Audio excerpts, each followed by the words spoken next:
이 개는 왜 범죄자를 물어뜯었을까요? 2019년 12월 서울 외곽의 한 공사장. 차가운 겨울 바람이 불어오는 새벽 6시. 이상한 소리가 들려왔습니다. 끙끙, 끙끙. 작고 약한 소리였어요. 공사장 구석 폐자재 더미 사이에서 생후 2개월 된 저먼 셰퍼드 새끼가 떨고 있었습니다. 털은 더럽고 지저분했지만 검은색과 갈색이 섞인 전형적인 저먼 셰퍼드의 모습이었어요. 새끼는 너무 어려서 눈도 제대로 뜨지 못한 상태였습니다. 뭐야 이게? 첫 출근길에 이 소리를 들은 사람은 서울소방서 구조대원 김준호였습니다.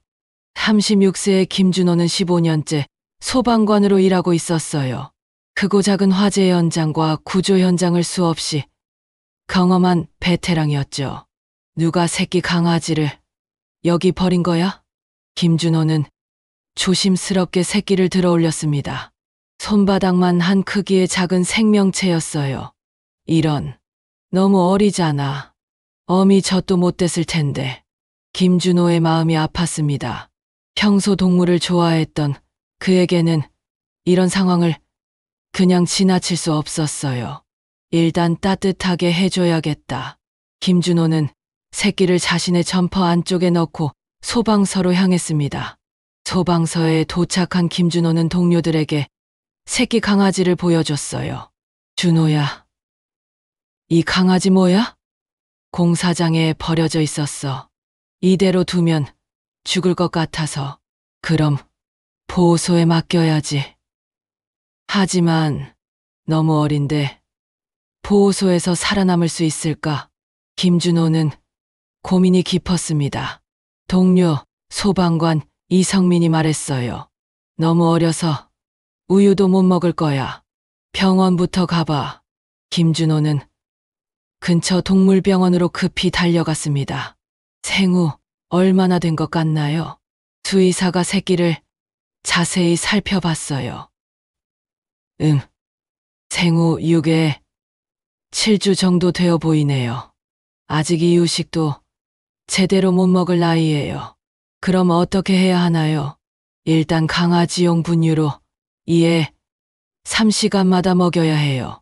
밤낮 없이요. 김준호는 각오를 다졌습니다. 이 작은 생명을 내가 살려보자. 분유랑 젖병 주세요. 제가 키우겠습니다. 그날부터 김준호의 육아 시작되었어요. 이에 3시간마다 알람을 맞춰두고 분유를 타서 먹였습니다. 밤에도 새끼가 울면 일어나서 돌봤어요. 이름이 있어야겠는데 뭐라고 부를까? 김준호는 고민했습니다. 새끼의 성격을 보니 용감하고 씩씩해 보였어요. 울음소리도 다른 강아지들보다 컸고 작은 체구에도 불구하고 기세가 당당했습니다. 용감하다는 뜻의 브레이브. 한국말로 하면 용이가 어때? 그렇게 새끼 강아지는 용이라는 이름을 갖게 되었습니다. 한 달이 지나자 용이는 눈에 띄게 자랐어요. 귀는 쫑긋서고 털도 윤기가 나기 시작했습니다. 무엇보다 김준호만 보면 꼬리를 미친 듯이 흔들었어요. 용이야, 아빠 왔다. 김준호가 집에 들어오면 용이가 달려와서 다리에 달라붙었습니다. 김준호는 용이를 키우면서 새로운 기쁨을 느꼈어요. 15년째 화재 현장과 구조 현장을 다니며 쌓인 스트레스가 용이 덕분에 많이 풀렸거든요. 하지만 문제가 하나 있었습니다. 김준호는 아파트에 살고 있었는데 용이가 자라면서 크기가 걱정되기 시작한 거예요. 저먼 셰퍼드는 대형견이니까 다 자라면 30kg이 넘을 텐데 아파트에서 키우기가 쉽지 않을 것 같았어요. 용이야, 너 너무 빨리 크는 거 아니야? 6개월이 지나자 용이는 이미 15kg에 달했습니다. 집 안에서 뛰어다니면 아래층 주민들이 컴플레인을 걸기 시작했어요. 이 소리가 뭐예요? 매일 쿵쿵거려서 못 살겠어요. 김준호는 고민에 빠졌습니다. 다른 곳으로 보내야 하나? 하지만 용의를 보내기엔 너무 정이 들었어요. 그런데 어느 날 김준호에게 흥미로운 제안이 들어왔습니다. 소방서 서장님이 김준호를 불렀어요. 준호야, 너 개 키우고 있다면서? 네, 왜 그러세요? 우리 소방서에서 구조견 도입을 검토하고 있거든. 너가 키우는 개를 훈련시켜 보는 건 어때? 김준호는 깜짝 놀랐습니다. 구조견이요? 응, 요즘 지진이나 건물 붕괴 사고가 늘어나고 있잖아. 구조견이 우리 소방서에도 있으면 인명구조에 큰 도움이 될 것 같아서. 서장님의 설명을 들으니 김준호도 관심이 생겼어요. 용의가 정말 구조견이 될 수 있을까요? 점원 셰퍼드면 충분히 가능해. 똑똑하고 체력도 좋고 무엇보다 용감하잖아. 김준호는 집에 돌아와서 용의를 바라봤습니다. 용의야, 너도 아빠처럼 사람들을 구하는 일 해볼래? 용의는 김준호를 보며 꼬리를 흔들었어요. 마치 해보겠다고 대답하는 것 같았습니다. 며칠 후 김준호는 용의를 데리고 경기도에 있는 구조견 훈련센터에 갔습니다. 이 친구가 후보생이군요. 훈련사 박철민 씨가 용의를 살펴봤어요. 나이가 어떻게 되죠? 7개월입니다. 훈련 시작하기에 딱 좋은 나이네요. 너무 어려도 안 되고 너무 늦어도 안 되거든요. 박 훈련사는 용의의 기본 성향을 테스트해봤습니다. 여기 공 가져와. 공을 던지자 용의가 즉시 달려가서 물어왔어요. 좋아요. 집중력이 있네요. 다음에는 소리 테스트였어요. 갑자기 큰 소리를 내서 용의가 놀라는지 확인하는 거였습니다. 쾅! 용의는 잠깐 움찔했지만 금세 평정을 되찾았어요. 훌륭하네요. 담력도 있고 마지막으로는 후각 테스트였습니다. 여러 상자 중에 특정 냄새가 나는 상자를 찾는 테스트였어요. 용의는 정확하게 맞는 상자를 찾아냈습니다. 이 친구 정말 잠재력이 뛰어나네요. 박 훈련사가 감탄했어요. 구조견으로 충분히 가능할 것 같습니다. 그렇게 용의의 구조견 훈련이 시작되었습니다. 첫 주는 기본적인 복종 훈련이었어요. 앉아. 기다려. 이리 와. 용의는 명령을 빠르게 익혔습니다. 다른 강아지들보다 훨씬 집중력이 좋았어요. 저 친구 정말 똑똑해요. 다른 훈련생들의 주인들도 용의를 칭찬했습니다. 두 번째 주부터는 본격적인 수색 훈련이 시작됐어요. 사람 냄새 맡기부터 배웠습니다. 특정 사람의 냄새를 맡고 그 사람을 찾아내는 훈련이었어요. 용의야, 이 냄새 기억해. 훈련사가 김준호의 옷 냄새를 용의에게 맡게 했어요. 그리고 김준호가 숨었습니다. 찾아. 용의는 코를 킁킁거리며 김준호를 찾기 시작했어요. 처음에는 헤맸지만 점점 실력이 늘었습니다. 일주일 후에는 200m 떨어진 곳에 숨은 김준호도 금세 찾아냈어요. 대단해. 용의. 김준호가 기뻐하자 용의도 신나서 꼬리를 흔들었습니다. 세 번째 주부터는 장애물 훈련이었어요. 잔해가 쌓인 곳을 지나다니는 훈련이었습니다. 콘크리트 덩어리, 철근, 부서진 나무들 사이를 지나가야 했어요. 처음에는 무서워서 망설이던 용이었지만 점점 용감해졌습니다. 용이야, 무서워하지 마. 아빠가 여기 있어. 김준호의 격려에 힘입어 용이는 어려운 장애물도 통과했어요. 한 달이 지나자 용이의 실력은 눈에 띄게 늘었습니다. 이제는 복잡한 잔해 더미에서도 숨은 사람을 찾아낼 수 있었어요. 이제 실전 훈련을 해볼까요? 박 훈련사가 더 어려운 과제를 줬습니다. 실제 건물 붕괴를 가정한 훈련장에서 사람을 찾는 거였어요. 3층 건물이 붕괴된 것처럼 만든 훈련장이었습니다. 잔해 더미 속 어딘가에 사람이 숨어 있었어요. 용이야, 사람을 찾아보자. 용이는 코를 킁킁거리며 잔해 더미를 탐색하기 시작했어요. 10분, 20분. 시간이 흘렀지만 찾지 못했습니다. 좀 더 어려운가 보네요. 하지만 용이는 포기하지 않았어요. 30분이 지나서야 드디어 특정 지점에서 계속 짓기 시작했습니다. 왈왈왈, 여기인가 보네요. 훈련사들이 확인해 보니 정말 그 자리에 사람이 숨어 있었어요. 성공이에요. 김준호가 기뻐서 용이를 안아줬습니다. 잘했어. 용이, 정말 잘했어. 용이도 신나서 김준호 얼굴을 핥았어요. 그렇게 3개월의 훈련을 마친 용이는 정식 구조견 자격을 얻었습니다. 축하합니다. 용이가 우리 소방서 최초의 구조견이 되었어요. 서장님이 축하해줬어요. 용이는 이제 김준호와 함께 소방서에서 생활하게 되었습니다. 소방서에는 용이를 위한 특별한 공간이 마련되었어요. 넓은 계집과 운동할 수 있는 마당도 있었습니다. 용이야, 이제 정말 소방관이 된 거야. 김준호는 뿌듯했어요. 자신이 주워서 키운 강아지가 이렇게 훌륭하게 성장한 것이 자랑스러웠어요. 하지만 진짜 시험은 실전에서 기다리고 있었습니다.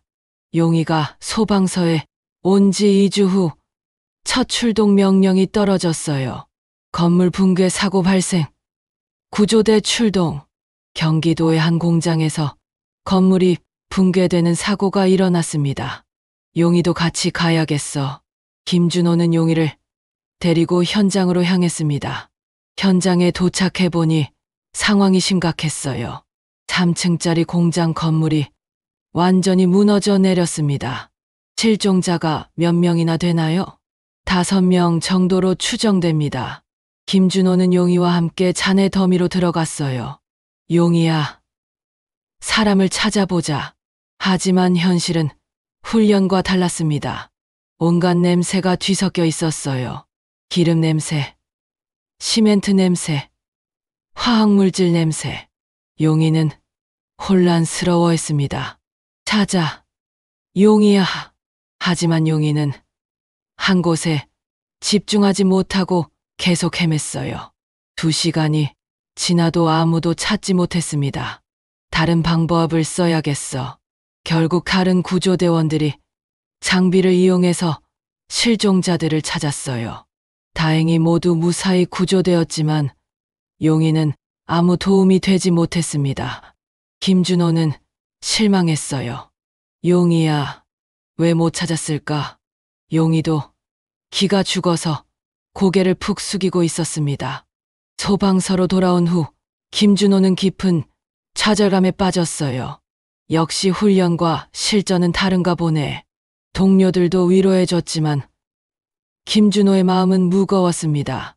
용이한테 너무 기대를 한 건 아닐까? 하지만 박 훈련사는 다르게 생각했어요. 첫 실전에서 실패하는 건 당연해요. 용이는 아직 어리잖아요. 하지만 다시 훈련하면 돼요. 실전 경험도 쌓이고요. 박 훈련사의 조언에 김준호는 다시 용기를 냈습니다. 한 번 실패했다고 포기할 순 없지. 그 후 일주일 동안 김준호는 용이와 특별 훈련을 했어요. 실제 현장과 비슷한 환경을 만들어서 연습했습니다. 여러 냄새가 섞인 상황에서도 사람 냄새를 구별하는 훈련이었어요. 용이야, 집중해. 사람 냄새만 찾아야 해. 용이도 열심히 노력했습니다. 실패의 아픔을 알았기 때문에 더욱 간절했어요. 2주 후 2번째 출동 기회가 왔습니다. 이번에는 지진으로 무너진 아파트에서 실종자를 찾는 일이었어요. 이번엔 꼭 성공하자. 용이야. 김준호와 용이는 현장으로 향했습니다. 이번에는 용이가 달랐어요. 전보다 훨씬 침착하고 집중력이 있었습니다. 찾아. 용이야. 용이는 천천히 잔해 더미를 탐색하기 시작했어요. 여러 냄새에 흔들리지 않고 차근차근 맡아봤습니다. 30분 후 용이가 특정 지점에서 멈춰 서더니 계속 짖기 시작했어요. 왈왈왈. 여기인가? 구조대원들이 그 지점을 파보니 정말 사람이 있었습니다. 60대 남성이 잔해에 깔려 있었지만 다행히 의식이 있었어요. 구조했습니다. 용이가 찾았어요. 첫 번째 성공이었습니다. 김준호는 기뻐서 용이를 꼭 안아줬어요. 잘했어. 용이. 정말 잘했어. 하지만 여기서 끝이 아니었어요. 용이는 계속해서 다른 곳을 탐색했습니다. 그리고 두 번째, 세 번째 실종자도 찾아냈어요. 총 3명을 구조하는데 용이가 결정적인 역할을 했습니다. 대단해요. 구조견 정말 훌륭하네요. 현장 지휘관이 감탄했어요. 언론에서도 용이를 주목하기 시작했습니다. 서울소방서 구조견 용이, 지진 현장에서 3명 구조, 신문과 방송에서 용이를 소개했어요. 김준호는 뿌듯했지만 들뜨지 않았습니다. 이제 시작일 뿐이야. 더 열심히 해야지. 그 후 용이는 여러 현장에서 활약했어요. 산사태로 매몰된 등산객 구조, 건물 화재 현장에서의 수색, 폭우로 무너진 주택에서의 구조 작업. 용이는 점점 실력이 늘었고 구조 성공률도 높아졌습니다. 특히 2020년 가을에 있었던 대형 사고는 용이에게 큰 전환점이 되었어요. 경기도의 한 지하 주차장에서 천장이 무너지는 대형 사고가 발생했습니다. 실종자가 20명 가까이 될 것 같습니다. 사상 최대 규모의 구조 작업이었어요. 전국에서 구조대가 몰려왔지만 지하 구조물의 복잡한 구조 때문에 어려움을 겪었습니다. 용이야. 이번이 진짜 큰 시험이야. 김준호와 용이도 현장에 투입되었어요. 지하 주차장은 완전히 무너져 내려서 미로 같았습니다. 어디서부터 찾아야 할지 막막한 상황이었어요. 하지만 용이는 포기하지 않았습니다. 차근차근 한 구역씩 탐색해 나갔어요. 첫 번째 실종자를 찾는데 1시간이 걸렸습니다. 두 번째는 30분, 세 번째는 20분. 점점 속도가 빨라졌어요. 용이가 사람을 찾으면 구조대원들이 신속하게 구조 작업을 진행했습니다. 6시간 동안 계속된 작업에서 용이는 총 12명의 실종자를 찾아냈어요. 전체 구조자 18명 중 12명을 용이가 찾은 것입니다. 정말 대단해요. 용이 없었으면 이렇게 많은 사람을 구하지 못했을 거예요. 현장 책임자가 감탄했어요. 이 사건 이후 용이는 전국적으로 유명해졌습니다. 구조견, 영웅 용이, 20명 구조한 기적의 구조견. 언론에서 용이를 영웅으로 부르기 시작했어요. 하지만 김준호는 용이가 우쭐해하지 않도록 주의했습니다. 용이야. 우리가 한 일은 당연한 거야. 사람을 구하는 게 우리 일이잖아. 용이도 변하지 않았어요. 여전히 겸손하고 성실했습니다. 칭찬을 받아도 꼬리만 살짝 흔들 뿐 예전과 똑같이 훈련에 임했어요.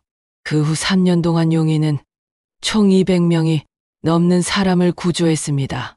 화재 현장, 건물 붕괴, 자연재해, 어떤 현장에서든 용이는 최선을 다했어요. 2023년 용이는 소방청장 표창까지 받았습니다. 구조견 용이는 대한민국 소방 역사상 가장 뛰어난 성과를 보여준 영웅입니다. 소방청장이 직접 표창장을 수여했어요. 김준호는 자랑스러웠습니다. 공사장에서 주워온 작은 강아지가 이렇게 위대한 영웅이 된 것이 믿어지지 않았어요. 하지만 시간은 흘러갔고 용이도 나이가 들기 시작했습니다. 2024년 용이는 5세가 되었어요. 사람 나이로는 35세 정도였습니다. 아직 젊다고 할 수 있지만 구조견으로서는 중년에 접어든 시기였어요. 예전보다 체력이 떨어지는 게 느껴졌습니다. 용이야, 너무 무리하지 마. 김준호도 걱정이 되기 시작했어요. 그런데 2024년 여름, 용이에게 마지막 큰 시험이 찾아왔습니다. 서울 강남의 한 고층 빌딩에서 화재가 발생한 것입니다. 20층짜리 빌딩의 10층에서 시작된 화재가 빠르게 번지고 있었어요. 실종자가 30명 정도 될 것 같습니다. 대형 화재였습니다. 용이도 출동해야겠어. 김준호는 용이와 함께 현장으로 향했어요. 현장에 도착해보니 상황이 심각했습니다. 연기가 자욱하고 곳곳에서 불길이 치솟고 있었어요. 15층 이상은 엘리베이터가 멈춰서 갇힌 사람들이 있을 거예요. 용이야, 마지막 큰일이야. 할 수 있지? 용이는 고개를 끄덕이는 것 같았어요. 김준호와 용이는 계단을 통해 상층부로 올라갔습니다. 연기 때문에 시야가 거의 보이지 않았어요. 하지만 용이의 후각은 여전히 뛰어났습니다. 16층에서 첫 번째 실종자를 찾았어요. 사무실 화장실에 숨어있던 직장인이었습니다. 여기 사람 있어요. 구조대원들이 즉시 구조 작업에 들어갔어요. 17층, 18층. 용이는 계속해서 사람들을 찾아냈습니다. 하지만 연기와 열기 때문에 용이도 점점 지쳐갔어요. 용이야, 괜찮아? 김준호가 걱정스럽게 물었지만 용이는 멈추지 않았습니다. 19층에 도착했을 때 용이가 갑자기 특정 방향으로 달려갔어요. 회의실 구석에서 계속 짖기 시작했습니다. 왈왈왈, 여기인가? 구조대원들이 확인해보니 회의실 책상 아래에 어린 아이가 숨어 있었어요. 아이가 있어요. 6살 정도 된 여자아이였습니다. 회사에 놀러 왔다가 화재에 갇힌 것 같았어요. 아이는 무서워서 울고 있었습니다. 으앙. 용이는 아이에게 다가가서 코를 비비며 달래줬어요. 신기하게도 아이가 울음을 그쳤습니다. 강아지다. 예쁜 강아지. 아이가 용이를 안았어요. 괜찮아. 이제 안전해. 구조대원이 아이를 안고 밖으로 나갔습니다. 하지만 용이는 아직 끝나지 않았다는 듯 20층으로 향했어요. 용이야, 너무 위험해. 이제 그만하자. 김준호가 말렸지만 용이는 계속 올라갔습니다. 20층 사장실에서 용이가 또다시 짖기 시작했어요. 왈왈왈. 하지만 이번에는 아무도 보이지 않았어요. 용이야, 여기는 아무도 없는 것 같은데? 그런데 용이는 계속 특정 지점을 가리켰습니다. 서랍장 뒤쪽이었어요. 혹시 뒤에 뭐가 있나? 구조대원들이 서랍장을 옮겨보니 작은 공간이 있었고 그 안에 회사 사장이 쓰러져 있었어요. 연기를 너무 많이 마셔서 의식을 잃은 상태였습니다. 여기 있어요. 마지막 실종자였습니다. 용이가 모든 사람을 찾았어요. 그날 화재에서 용이는 총 15명을 구조했습니다. 모든 실종자를 찾아낸 것입니다. 하지만 용이는 너무 무리를 했어요. 연기를 많이 마신 탓에 호흡이 거칠어졌습니다. 용이야, 괜찮아? 김준호가 급히 용이를 동물병원으로 데려갔어요. 연기 중독이 심각하네요. 며칠 입원해야 할 것 같아요. 수의사의 진단이었습니다. 김준호는 밤새 용이를 지켰어요. 용이야, 정말 고생했어. 이제 쉬어도 돼. 일주일 후 용이는 회복되었지만 예전 같지 않았어요. 기침을 자주 했고 체력도 많이 떨어졌습니다. 용이야, 이제 은퇴해야겠어. 김준호는 어려운 결정을 내렸습니다. 용이도 5년 동안 정말 열심히 일했으니 이제 쉴 때가 된 것 같았어요. 2024년 10월 용희의 은퇴식이 열렸습니다. 서울 소방서에 많은 사람들이 모였어요. 소방청장, 서울시장, 그리고 용희가 구조한 사람들과 그 가족들도 왔습니다.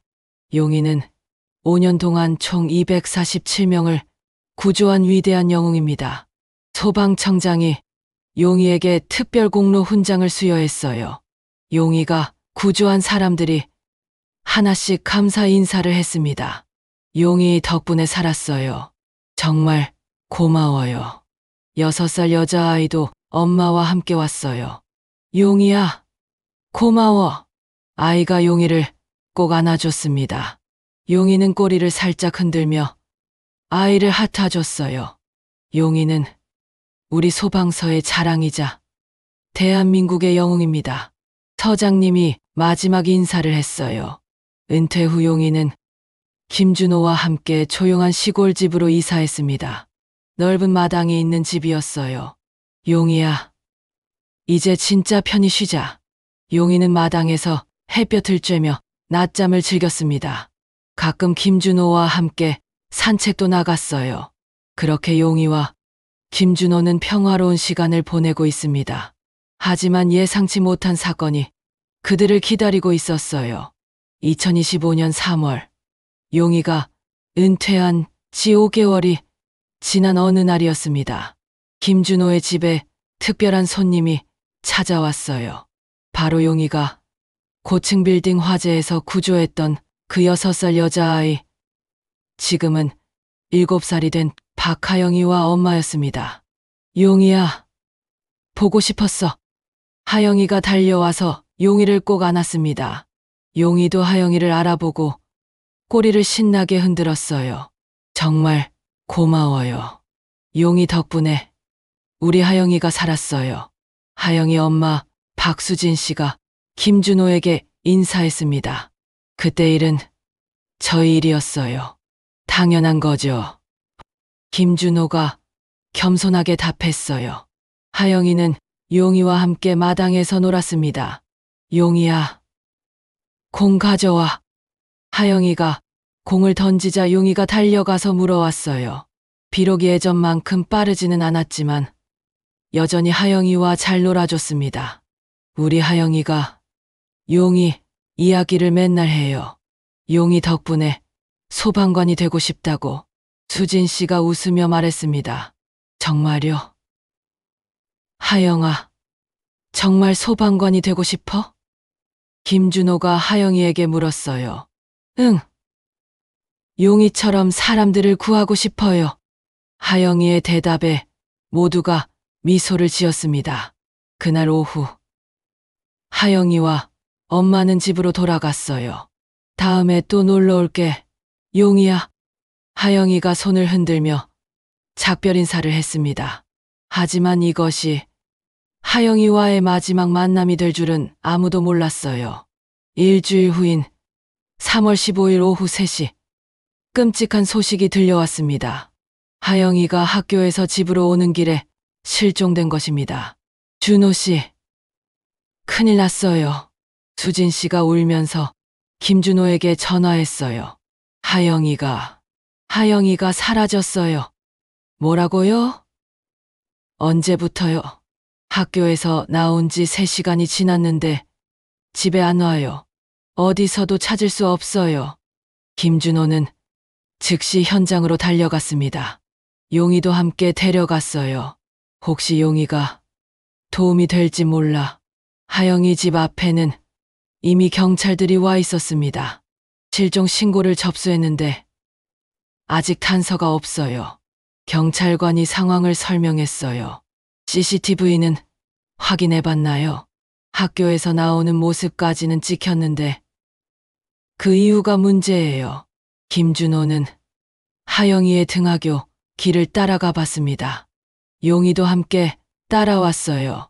학교에서 집까지는 약 800m 거리였습니다. 평소에 하영이가 다니던 길이었죠. 용희야, 하영이 냄새 맡을 수 있어? 김준호가 하영이의 가방을 용희에게 맡게 했어요. 용희는 킁킁거리며 냄새를 맡더니 특정 방향으로 걷기 시작했습니다. 약 300m 지점에서 용희가 갑자기 멈춰 섰어요. 그리고 주변을 킁킁거리며 불안해하기 시작했습니다. 여기서 뭔가 일어난 것 같아 김준호가 주변을 자세히 살펴봤어요. 길가에 하영이의 연필이 떨어져 있었습니다. 이거 하영이 연필이에요. 수진 씨가 확인해 줬어요. 그럼 여기서 뭔가 일이 일어난 거네. 경찰이 주변을 수색했지만 더 이상의 단서는 찾을 수 없었어요. 용희도 그 지점에서 냄새를 잃어버린 것 같았습니다. 아마 차에 태워간 것 같아요. 경찰의 추정이었어요. 그날 밤 수진 씨에게 전화가 왔습니다. 하영이를 데려갔다. 5천만 원을 준비해라. 경찰에 신고하면 아이를 죽인다. 유괴범의 전화였어요. 5천만 원. 어디서 그런 돈을. 수진 씨는 절망에 빠졌습니다. 남편 없이 혼자 아이를 키우는 상황에서 5천만 원은 너무 큰 돈이었어요. 김준호는 수진 씨를 위로했습니다. 걱정하지 마세요. 반드시 하영이를 찾을 거예요. 하지만 경찰 수사는 막막했어요. 유괴범이 전화를 짧게 끊어서 위치 추적도 불가능했습니다. 이틀 후 김준호는 개인적으로 수사에 나서기로 결심했어요. 경찰만 기다릴 수는 없어. 직접 찾아보자. 김준호는 용희와 함께 하영이가 실종된 지점부터 다시 수색을 시작했습니다. 용희야, 한 번 더 해보자. 하영이를 꼭 찾아야 해. 용희도 심각한 표정으로 냄새를 맡기 시작했어요. 이번에는 더 넓은 범위로 수색했습니다. 하영이가 실종된 지점에서 간경 2km까지 샅샅이 뒤졌어요. 그런데 오후 늦게 한 골목에서 용희가 특이한 반응을 보였습니다. 왈왈왈. 평소와 다른 지짐이었어요. 김준호가 그 방향을 보니 낡은 승합차 한 대가 주차되어 있었습니다. 저 차 좀 이상한데. 차 주변에서 용희가 계속 짖었어요. 김준호가 조심스럽게 차에 다가가서 살펴봤습니다. 차 바닥에 아이의 머리끈이 떨어져 있었어요. 이거 하영이 머리끈 같은데. 김준호가 사진으로 찍어서 수진 씨에게 보내니 맞다고 확인해 줬습니다. 맞아요. 하영이가 그날 했던 머리끈이에요. 이제 확실해졌어요. 하영이가 이 차에 타고 있었던 것입니다. 하지만 차는 비어 있었고 유괴범들은 어디론가 사라진 상태였어요. 김준호는 즉시 경찰에 신고했습니다. 차량 번호로 추적해 보겠습니다. 하지만 조사 결과 그 차는 도난 차량이었어요. 진짜 소유주는 전혀 다른 사람이었습니다. 이럴 수가. 수사는 다시 원점으로 돌아갔어요. 그런데 그날 밤 더 끔찍한 일이 벌어졌습니다. 김준호가 집에서 쉬고 있을 때 갑자기 현관문이 부서지는 소리가 났어요. 뭐야? 검은 옷을 입은 남자 2명이 집에 침입한 것입니다. 너 때문에 우리가 차를 버려야 했잖아. 유괴범들이었어요. 김준호가 차를 발견한 것 때문에 화가 난 것 같았습니다. 하영이는 어디 있어? 김준호가 소리쳤지만 범인들은 대답하지 않았어요. 대신 김준호를 공격하기 시작했습니다. 그만둬. 김준호가 저항했지만 2명을 상대하기에는 역부족이었어요. 용희가 즉시 김준호를 지키려고 달려들었습니다. 왈왈왈. 용희가 한 명의 팔을 물었어요. 이 개새끼. 범인이 용희를 발로 찼지만 용희는 물러서지 않았습니다. 그 사이 김준호가 일어나려고 했지만 다른 범인이 쇠파이프로 김준호의 다리를 쳤어요. 김준호가 쓰러졌습니다. 더 이상 우리 일에 끼어들지 마. 다음엔 죽여버린다. 범인들이 협박하고는 도망갔어요. 용희는 김준호에게 달려가서 얼굴을 핫으며 걱정했습니다. 용이야, 괜찮아. 아빠는 괜찮아. 하지만 김준호의 다리는 심하게 다쳤어요. 급히 병원에 가서 치료받았지만 깁스를 해야 하는 상황이었습니다. 최소 2주는 걸을 수 없을 것 같습니다. 의사의 진단이었어요. 김준호는 절망했습니다. 이럴 때 하영이를 찾아야 하는데, 하지만 용이는 포기하지 않았어요. 김준호가 움직일 수 없으니 자신이 나서야 한다는 듯 행동했습니다. 다음 날, 용이는 혼자서 집을 나갔어요. 김준호가 막으려 했지만 용이는 이미 밖으로 나간 후였습니다. 용이야, 위험해. 하지만 용이는 돌아오지 않았어요. 용이는 어젯밤 침입한 범인들의 냄새를 기억하고 있었습니다. 그 냄새를 따라 추적하기 시작한 것이에요. 범인들이 도망간 경로를 천천히 따라갔습니다. 1시간, 2시간. 용이는 멈추지 않고 추적했어요. 시내 중심가를 지나 외곽 지역까지 나갔습니다. 오후 늦게 용이는 한 폐건물 앞에서 멈춰 섰어요.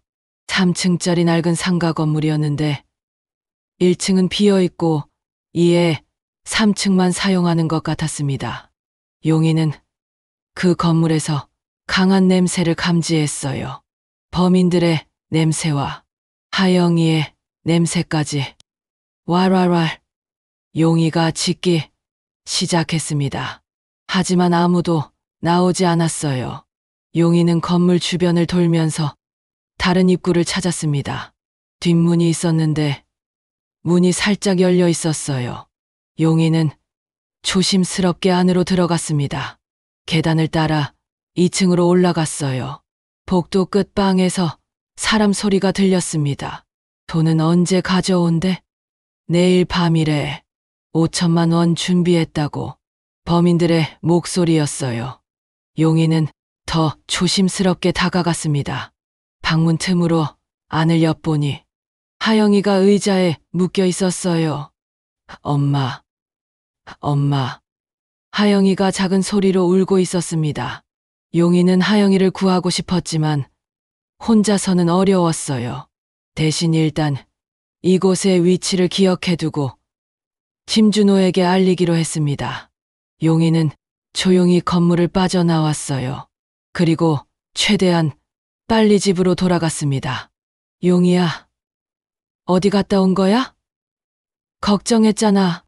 김준호가 안도하며 용이를 안아줬어요. 용이는 김준호의 소매를 물고 당겼습니다. 뭘 하는 거야? 뭔가 보여주고 싶은 거야?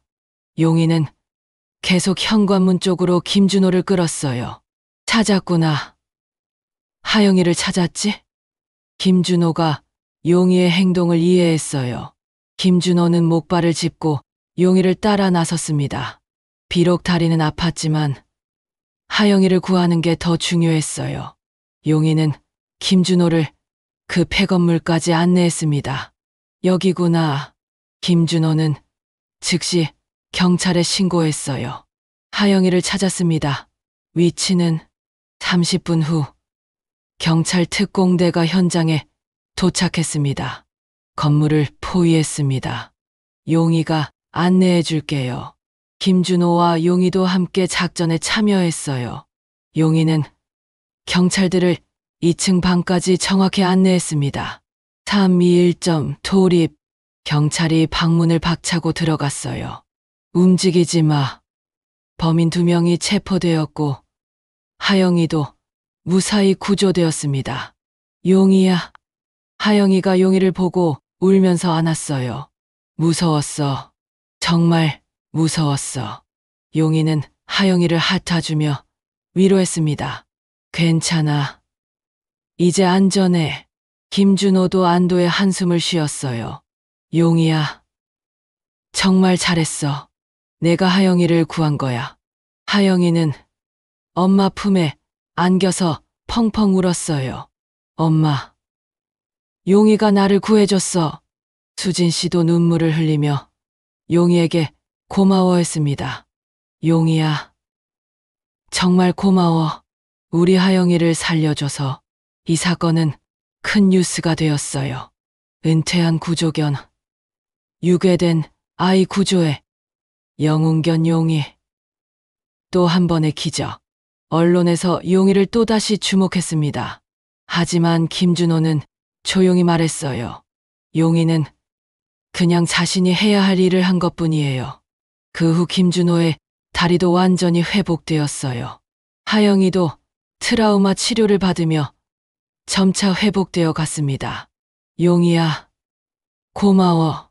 나를 구해줘서. 하영이는 이제 더욱 용이를 사랑하게 되었어요. 그리고 정말로 소방관이 되겠다는 꿈을 더욱 확실히 갖게 되었습니다. 나도 용이처럼 사람들을 구하는 소방관이 될 거야. 유괴 사건 이후 용이는 또 한 번 전국적인 주목을 받았어요. 은퇴했음에도 불구하고 여전히 사람을 구하는 일을 하고 있다는 것에 많은 사람들이 감동받았습니다. 진정한 영웅은 은퇴가 없다. 용이 정신을 본받자. 사회 곳곳에서 용이를 칭찬하는 목소리가 나왔어요. 하지만 용이는 여전히 겸손했습니다. 김준호와 함께 조용한 일상을 보내면서 가끔 하영이가 놀러 오면 함께 노는 것으로 만족했어요. 어느 날 저녁, 김준호와 용이는 마당에서 별을 보고 있었어요. 용이야, 너는 정말 특별한 개야. 김준호가 용이의 머리를 쓰다듬었습니다. 은퇴했는데도 여전히 사람을 구하고 있어. 정말 자랑스러워. 용이는 김준호 곁에 누워서 편안하게 쉬고 있었어요. 사람들이 너를 영웅이라고 부르지만 나에게는 그냥 소중한 가족이야. 김준호의 목소리에는 따뜻함이 담겨 있었습니다. 앞으로도 오래오래 건강하게 함께 지내자. 용이는 꼬리를 살짝 흔들며 대답하는 것 같았어요. 그렇게 용이와 김준호는 평화로운 시간을 보내고 있습니다. 버려진 강아지에서 시작해서 국민적 영웅이 된 용이의 이야기, 그리고 은퇴 후에도 계속되는 영웅적 행동들. 이 이야기는 우리에게 많은 것을 알려줍니다. 어떤 시작이든 포기하지 않으면 기적을 만들 수 있다는 것. 사랑과 관심이 있으면 누구든 자신의 잠재력을 발휘할 수 있다는 것. 그리고 진정한 영웅은 화려한 배경이 아니라 남을 위한 마음에서 나온다는 것을. 용이는 지금도 김준호와 함께 행복하게 살고 있어요. 비록 공식적으로는 은퇴했지만 용이의 정신은 계속되고 있습니다. 그리고 용이를 아는 모든 사람들의 마음속에 희망의 씨앗을 심어주었어요. 하영이는 용이와의 약속을 지키기 위해 열심히 공부하고 있습니다. 용이처럼 사람들을 구하는 소방관이 되겠어. 하영이의 꿈은 용이가 준 가장 큰 선물일지도 모릅니다. 작은 생명도 큰 변화를 만들 수 있다. 이것이 용이가 우리에게 남긴 가장 큰 메시지입니다. 오늘도 어딘가에서 버려진 생명들이 있을지 모릅니다. 하지만 용이의 이야기를 기억한다면 그 작은 생명들도 언젠가는 세상을 밝히는 별이 될 수 있을 거예요. 용이처럼 말이죠. 그리고 진정한 영웅은 은퇴가 없다는 것도 알 수 있어요. 몸은 늙어도 마음은 여전히 뜨겁게 뛸 수 있다는 것을. 용이의 이야기는 계속됩니다. 오늘도, 내일도, 그리고 앞으로도 사랑과 용기로 가득 찬 아름다운 이야기가요.